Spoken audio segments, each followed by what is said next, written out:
حضرت عبداللہ بن عمر رضی اللہ تعالیٰ عنہ آپ رسول اللہ صلی اللہ علیہ وسلم کی ایک حدیث بیان کرتے ہیں اور فرماتے ہیں کہ رسول اللہ صلی اللہ علیہ وسلم نے فرمایا کہ جب تم میں سے کوئی شخص فوت ہو جاتا ہے تو قبر میں صبح اور شام کے وقت اس کا جو ٹھکانہ ہے وہ پیش کیا جاتا ہے.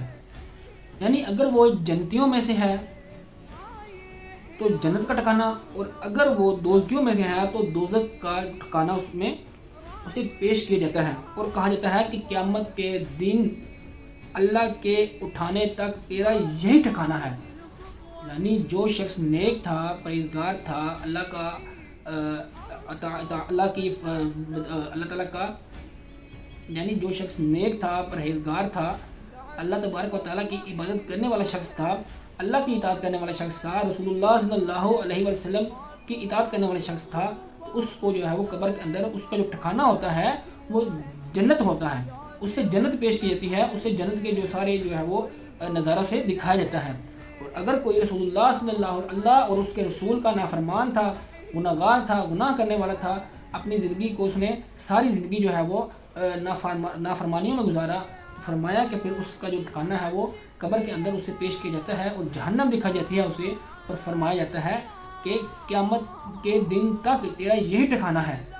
قبر کے اندر جو حشر کے میدان میں ہوگا وہ اس کا تو معاملہ ہی علیحدہ ہے، لیکن قبر میں قیامت تک کے لیے اس کا ٹھکانہ جو ہے وہ وہی بنا دیا جاتا ہے جو اس نے زندگی کے اپنی زندگی کے اندر جو اس نے عمل کیا ہوتا ہے. اچھا عمل کیا ہے اس کا بدلہ بھی اس کو قبر کے اندر اچھا ہی ملے گا. اگر اس نے برا عمل کیا ہے زندگی کے اندر تو اس کو قبر کے اندر اس کا جو ہے وہ عمل بھی اس کو دکھایا جائے گا، اس کو جہنم دکھائی جائے گی اس کے بدلے میں. اس لیے اپنی اس مختصر زندگی کے اندر اللہ اور اس کے رسول کی فرما برداری کیجیے. نبی اکرم صلی اللہ علیہ وآلہ وسلم نے جو آپ کو طریقہ بتایا ہے اس کے مطابق اپنی زندگی کو گزاریے. نماز پڑھیے جو دین کا ستون ہے.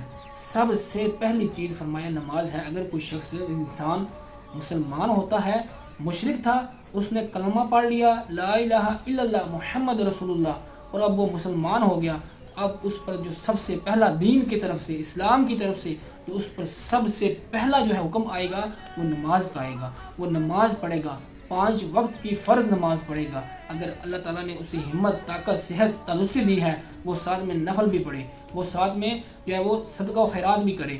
مگر فرمایا سب سے جو پہلا کام ہے وہ اس کے اوپر فرض نماز ہے. تو نماز پڑھیے. جو دوست نماز نہیں پڑھتے وہ کوشش کریں اپنی فرض نماز کو قائم کریں اور اپنی قبر کو سنواریں. اس کا جو ٹھکانہ ہے وہ جہنم نہیں بلکہ جنت بنائیے.